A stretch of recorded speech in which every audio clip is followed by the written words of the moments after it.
नमस्कार साथियों, target with अभ्यास में आपका स्वागत है। यूपीटीपीएससी द्वारा आयोजित पेट 2026 का नोटिफिकेशन आप लोग के समझ आ चुका है। ठीक, इसी को ध्यान में रखते हुए हमारी कोचिंग, हमारी संस्था द्वारा आप लोग को जीएस बूस्टर की एक श्रृंखला आपको पढ़ाई जाएगी, जिसमें छोटे-छोटे टॉपिक को पढ़ाया जाएगा आपको, जिससे आपके प्रश्न क्या कहते हैं आसानी से हल हो जाएँ। ठीक है ना? आज की क्लास में हम लोग पढ़ेंगे भारतीय संविधान के अनुसूचियों के बारे में, ठीक है? तो आप लोग को पता ही होगा या कुछ लोग को पता होगा, कुछ नहीं जानते होंगे। हमारे संविधान जो मूल संविधान जब संविधान का निर्माण और गठन किया गया था, तब हमारे संविधान की अनुसूचियाँ सिर्फ़ 8 थी। बाद में वर्तमान में संशोधित होते 4 अनुसूचियाँ ऐड की गई। अब वर्तमान में हमारी अनुसूचियाँ कितनी हैं? 12। आपके एग्ज़ाम में कभी-कभी प्रश्न पूछा जाता है कि मूल संविधान में कितनी अनुसूचियाँ थी, वर्तमान में कितनी हैं, ठीक है ना? इससे आपके एक पॉइंट क्लियर हो गया। चलिए पढ़ते हैं। अब प्रथम अनुसूची, हमारे संविधान की प्रथम अनुसूची, इसमें राज्य और संघ राज्य क्षेत्र की बात कही गई है। इसमें भारत के विस्तृत अध्ययन तो हम लोग को मतलब नहीं है। क्यों? क्योंकि हमारे एग्ज़ाम में सिर्फ़ फैक्ट ही पूछे जाते हैं, ज़्यादा डिटेल में जाने की ज़रूरत है नहीं है। तो भारत के प्रादेशिक क्षेत्र, उनकी सीमाओं का विवरण दिया गया है इसमें। जो हमारा राज्य है और केंद्र शासित प्रदेश है, इनके बारे में, इनकी सीमाओं के बारे में इसमें वर्णन है। तो अगर इस पे भी क्या कहते हैं क्वेश्चन पूछा जाता है कि वर्तमान में, कभी-कभी पूछ लेते हैं कि वर्तमान में हमारे कितने राज्य हैं? कभी-कभी पूछते हैं, बहुत रेयर केस में ही पूछेंगे। तो वर्तमान में 28 राज्य हैं।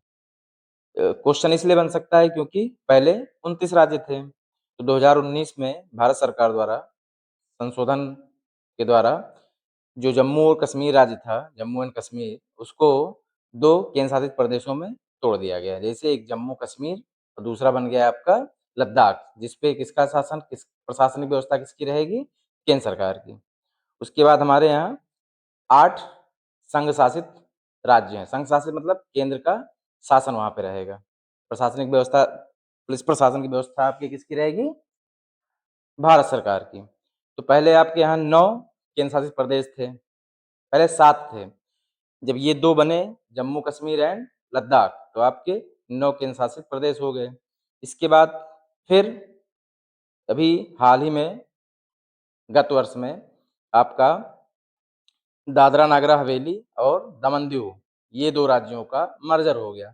इन 2 केंद्र शासित प्रदेशों का मर्जर होने के बाद अब ये हमारे 8 केंद्र शासित प्रदेश बचे हैं, ठीक है ना? अब दूसरी अनुसूची हम लोग पढ़ते हैं। दूसरी अनुसूची है वेतन, भत्ते एवं पेंशन, ठीक है ना?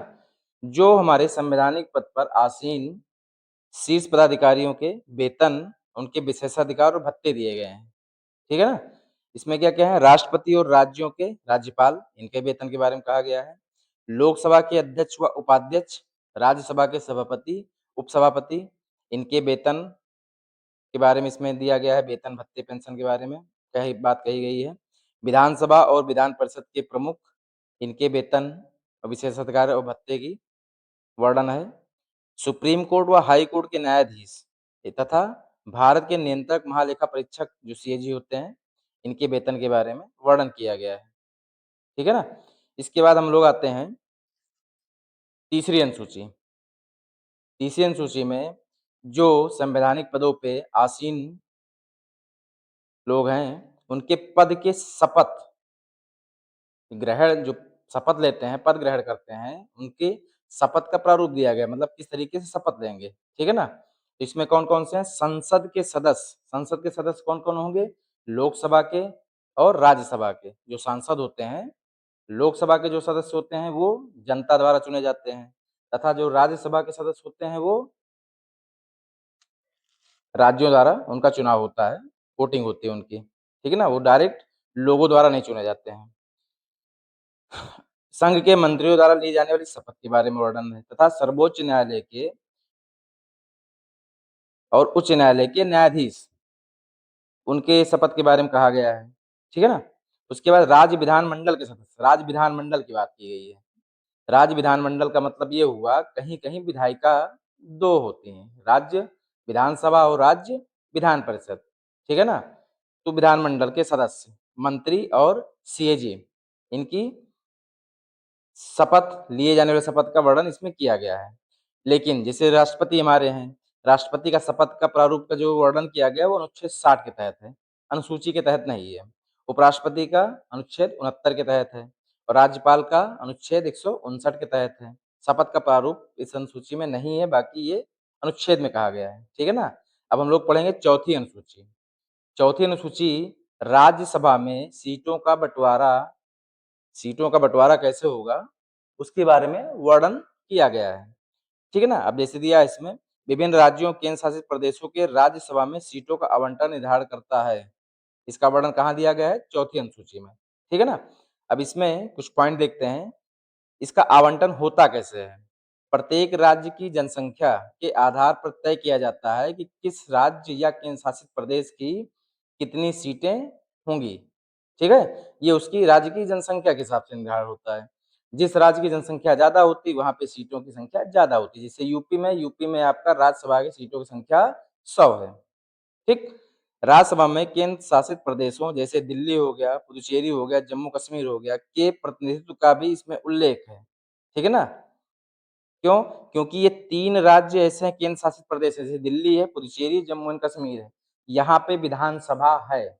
बाकी केंद्र शासित प्रदेश जो 8 हैं, 5 में विधानसभा की सीटें नहीं है, ठीक है ना। वहाँ पे सीएम मुख्यमंत्री नहीं होते हैं। चलिए, अब जो 5वीं हमारी और 6ठी अनुसूची है, वो अनुसूचित एवं जनजातीय क्षेत्रों से संबंधित है, ठीक। चलिए इसको एक-एक करके पढ़ते हैं। 5वीं अनुसूची 5वीं अनुसूची में प्रशासन और नियंत्रण के बारे में कहा गया है। क्या है? भारत के अनुसूचित जनजातीय क्षेत्रों, ठीक है ना, शेड्यूल ट्राइब के प्रशासन और नियंत्रण के संबंध में विशेष उपबंध की बात कही गई है। इसके अंतर्गत जनजातीय सलाहकार परिषद की स्थापना का प्रावधान भी किया गया है। यह देश के अधिकांश राज्यों के अनुसूचित क्षेत्रों पर लागू होता है, ठीक है ना। अधिकांश राज्यों के अनुसूचित क्षेत्रों में मतलब जहाँ पे अनुसूचित क्षेत्र होंगे, ठीक है। उसके बाद चलिए अगला पढ़ते हैं, छठी अनुसूची। छठी अनुसूची में 4 विशेष पूर्वोत्तर राज्यों का प्रशासन के बारे में कहा गया है। कौन-कौन से हैं वो? असम, मेघालय, त्रिपुरा, मिजोरम राज्यों के जनजातीय क्षेत्रों के प्रशासन के स्वायत्त जिलों से जुड़े उपबंध की बात कही गई है, ठीक है ना। अब इसको शॉर्टकट याद करने का तरीका दिया गया है। किसको याद कर लेंगे? एएमटीएम। ए से हो गया असम, एम से हो गया आपका मेघालय, टी से त्रिपुरा, एम से मिजोरम। एएमटीएम से याद कर लेंगे। 4 राज्यों के छठी अनुसूची में इसका वर्णन किया गया। कौन-कौन से? असम हो गया आपका, ए से असम, एम फॉर क्या कहते हैं Meghalaya, T for Tripura, M for Mizoram. इन 4 राज्यों के प्रशासन के बारे में कहा गया है, ठीक है ना। अब चलिए पढ़ते हैं हम लोग 7वीं अनुसूची। 7वीं अनुसूची हम लोग पढ़ेंगे। इसमें शक्तियों का स्पष्ट विभाजन दिया गया है। 7वीं अनुसूची का मतलब केंद्र राज्य संबंध, केंद्र राज्य में सूचियों का वो विभाजन है, शक्तियों का विभाजन दिया गया है। कौन-कौन सी इसमें है? 3 सूचियां होती हैं, संघ सूची, राज्य सूची और समवर्ती सूची, ठीक है ना। इसके बारे में हम लोग थोड़ा सा अध्ययन करते हैं क्योंकि ये आपके इंपॉर्टेंट कभी-कभी किसी एग्जाम में पूछ लेते हैं। अब ये जो संघ सूची की बात है, संघ सूची क्या होगा? केवल इसमें केंद्र सरकार इस पर कानून बना सकती है। वो क्षेत्र कौन-कौन से? जैसे डिफेंस, डिफेंस पे कानून बनाने का अधिकार आपको किसके पास है? केंद्र सरकार के पास। राज्य सरकार उस पे कानून नहीं बना सकती है, ठीक। बैंकिंग हो गया, बैंकिंग सेक्टर में भी क्या कहते हैं कानून कौन बनाएगा? केंद्र सरकार। उसके बाद हम चलते हैं संचार, कम्युनिकेशन, जो हमारी टेलीकॉम इंडस्ट्री है, इस पे कानून कौन बनाएगा? आपका संघ। संघ सूची मतलब इसमें केंद्र सरकार बनाएगी, ठीक है ना। विदेशी मामले और रेलवे, जितना केंद्र से संबंधित है ये, इस पे कानून कौन बनाएगा? केंद्र, राज्य सरकार नहीं बनाएगी, केंद्र सरकार बनाएगी। अब आते हैं राज्य सूची। राज्य सूची मतलब इसमें राज्यों के अधिकार क्षेत्र के बारे में कहा गया है। राज्य किन-किन क्षेत्रों में किन-किन पे कानून बना सकते हैं। स्वास्थ्य संबंधी कानून, स्वास्थ्य से संबंधित कोई भी कानून संशोधन कौन बनाएगा? राज्य सरकार अपने यहाँ बना सकती है। एग्रीकल्चर से रिलेटेड कोई भी कानून या कुछ बनाना हो, सुधार करना हो, तो कौन बना सकता है? राज्य सरकार के पास अधिकार है, वो बना सकती है। पुलिस राज्यों की होती है, तो उसपे कानून बनाने का अधिकार किसके पास है? राज्यों के पास। स्थानीय व्यापार, जो व्यवसाय होता है, बिज़नेस होता है, व्यापारी होते हैं, उन पे कानून कौन बना सकता है? आपका राज्य, ठीक। वाणिज्य, कॉमर्स, इस पे भी कौन बनाएगा? राज्य बनाएगा।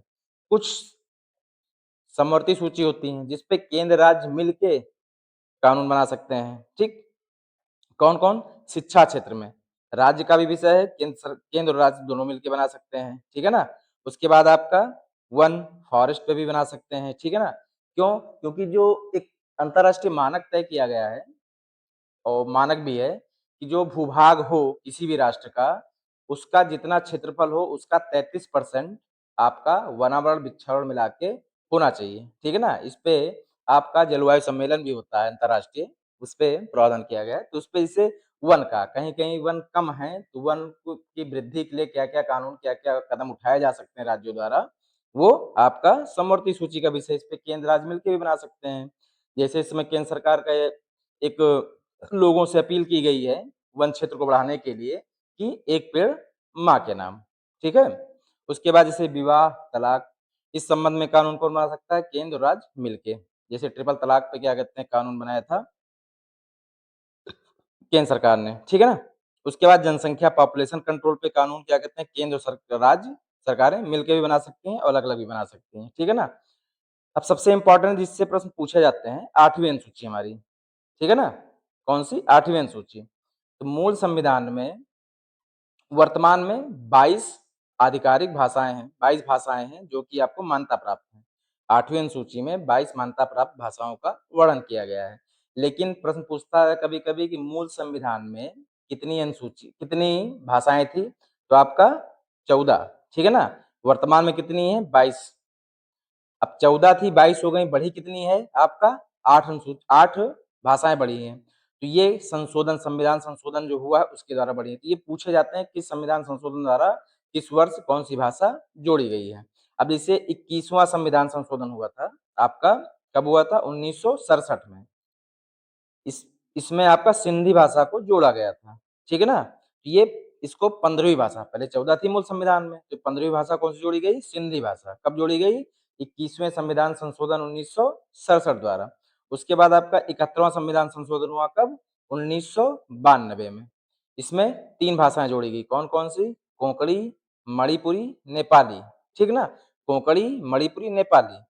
ठीक। याद इसको ट्रिक भी है, याद भी कर सकते हैं, ट्रिक के चक्कर में ज्यादा मत पड़िएगा। आप प्रैक्टिस करते रहिए, आप बारंबार पढ़ते रहिए तो आपका तैयार हो जाएगा। एनालिसिस करते रहिए, दिमाग में हो जाएगा। अगर मान लो नहीं हो दिक्कत होती तो आप रख सकते हैं नमक। ठीक है ना। नमक से ना से नेपाली नेपाली हो गया, मा से हो गया मणिपुरी, और का से हो गया कोंकणी। ठीक है ना। इसके बाद आपका हो गया 92वां संविधान संशोधन, 92 संविधान संशोधन कब हुआ? 2003 में। इसमें कौन कौन सी जोड़ी गई? 4 भाषाएं जोड़ी गई। कौन कौन सी? बोडो, डोगरी, मैथिली और आपका कौन सी? संथाली। ये 4 भाषाएं जोड़ी गई हैं। इसमें भी ट्रिक अपना सकते हो आप। BDSM, बी से बोडो, डी से डोगरी, एस से मैथिली, ओ एस से संथाली, एम से मैथिली। ठीक है ना। चलिए, ये आपका इंपॉर्टेंट बहुत ज्यादा है। 8वीं अनुसूची बहुत इंपॉर्टेंट क्योंकि इससे प्रश्न पूछे जाते हैं। ठीक। चलिए अब आगे बढ़ते हैं। अब हम लोग पढ़ेंगे 9वीं एवं 10वीं अनुसूची। 9वीं या 10वीं अनुसूची संबंधित है भूमि सुधार एवं दल बदल विरोधी कानून। 9वीं अनुसूची संबंधित है भूमि सुधार से और 10वीं अनुसूची संबंधित है आपका दल बदल विरोधी कानून से। मूल संविधान में आपकी 8वीं अनुसूची तक ही थी। ठीक। बाद में जोड़ी गई 9वीं अनुसूची, 10वीं अनुसूची, अभी आगे हम लोग पढ़ेंगे 11वीं और 12वीं। ठीक। अब चलिए पढ़ते हैं 9वीं अनुसूची में क्या दिया गया है। आपकी 9वीं अनुसूची है भूमि सुधार एवं जमींदारी प्रणाली उन्मूलन पे। भूमि सुधार एवं जमींदारी प्रणाली उन्मूलन। ठीक है ना। इसमें क्या है? इस अनुसूची द्वारा राज्य विधानमंडलों द्वारा पारित भूमि सुधार तथा अन्य अधिनियमों को न्यायिक समीक्षा की सुरक्षा प्रदान करती है। जो 9वीं अनुसूची में बारे दिया गया है भूमि सुधार, ठीक, ये प्रथम संविधान संशोधन द्वारा इसको जोड़ा गया है। 1951 में पहली बार संविधान संशोधन किया गया था और उसमें सबसे पहले क्या किया गया? भूमि सुधार एवं जमींदारी उन्मूलन, इसको जोड़ा गया। ठीक। 9वीं अनुसूची के बारे में एक चीज और जान लीजिए कि इसमें पहले प्रावधान था कि संसद कोई भी कानून बना के अगर 9वीं अनुसूची में सम्मिलित कर देता है तो इसका कोर्ट में चुनौती नहीं दे सकते हैं। लेकिन कुछ केस हुए हैं बाद में कालांतर में कि जो संशोधन किया गया 9वीं सूची में, एक केस हुआ था तो उसमें ये दिया गया, सुप्रीम कोर्ट ने निर्णय दिया कि अनुसूची 9वीं हो, कोई भी हो, तो न्यायिक पुनर्विलोकन हो सकता है। ठीक है ना? 9वीं अनुसूची का प्रावधान समाप्त कर दिया गया कि न्यायिक न्यायालय द्वारा इसको पुनर्विलोकन नहीं किया जा सकता, ऐसा नहीं है। ठीक? चलिए अब पढ़ते हैं 10वीं अनुसूची। 10वीं अनुसूची किससे संबंधित है? दल-बदल विरोधी कानून। अब इसकी आवश्यकता क्या हुई? अगर पिछले आप 5 से 10 सालों में देखे होंगे, अभी रिसेंटली हुआ है, कुछ विधायक या सांसद किसी दूसरी पार्टी में सम्मिलित हो जाते हैं। जैसे अभी आपका क्या नाम है, आम आदमी पार्टी के 3-4 सांसद आपके सम्मिलित हो गए भाजपा में, ठीक? तो पहले प्रावधान था कि कोई नियम नहीं था, चाहे जैसे ही तोड़ते किसी दूसरी पार्टी में चले जाते, सरकारें गिर जाती थी। इसी को सुधार के लिए दल-बदल कानून लाने के लिए 10वीं अनुसूची को लाया गया, ठीक है ना? संसद और राज्य विधानमंडलों के सदस्यों को दल बदलने के आधार पर अयोग्य घोषित करने के संबंध में कड़े प्रावधान किए गए। कुछ नियम प्रावधान किए गए कि उसको पालन करने के बाद ही क्या कहते हैं, आपके जो सांसद हैं या विधायक हैं, जो सदस्य हैं, ये दूसरी पार्टी में मतलब अपने दल को छोड़ के दूसरे दल में सम्मिलित कर सकते हैं, उसका एक निर्धारण किया गया। ठीक? ये कब लाया गया? 52वां संविधान संशोधन 1985 द्वारा। ठीक? किसकी सरकार थी उस समय? राजीव गांधी की सरकार थी। ठीक? लाया क्यों गया? जो स्थिरता खत्म हो जाती थी, कोई सरकार सत्ता चल रही है, कुछ विधायक नाराज हुए, पार्टी छोड़ के दूसरी पार्टी में शामिल हो गए, ठीक? तो क्या हुआ, सरकारें गिर जाती थी, तो अस्थिरता का भाव हो जाता था, बार-बार चुनाव नहीं कराया जा सकता था। इसी को रोकने के लिए दल-बदल कानून लाया गया। कुछ प्रावधान किए गए कि ये तय मानक पूरा करने के बाद ही आप इस दल को छोड़ के दूसरे दल में शामिल कर सकते हैं, ठीक है ना? 10वीं अनुसूची। जितनी अनुसूचियाँ आप पढ़ रहे हैं, जितनी अनुसूचियाँ पढ़ाया जा रहा है आपको, इसमें जो संशोधन हुए हैं, किस संशोधन द्वारा कौन-सी अनुसूची लाई गई, किस संशोधन द्वारा कौन-सा पार्ट या कौन-सी भाषा जोड़ी गई, ये एग्ज़ाम के आप में पूछा जाता है। ठीक है ना?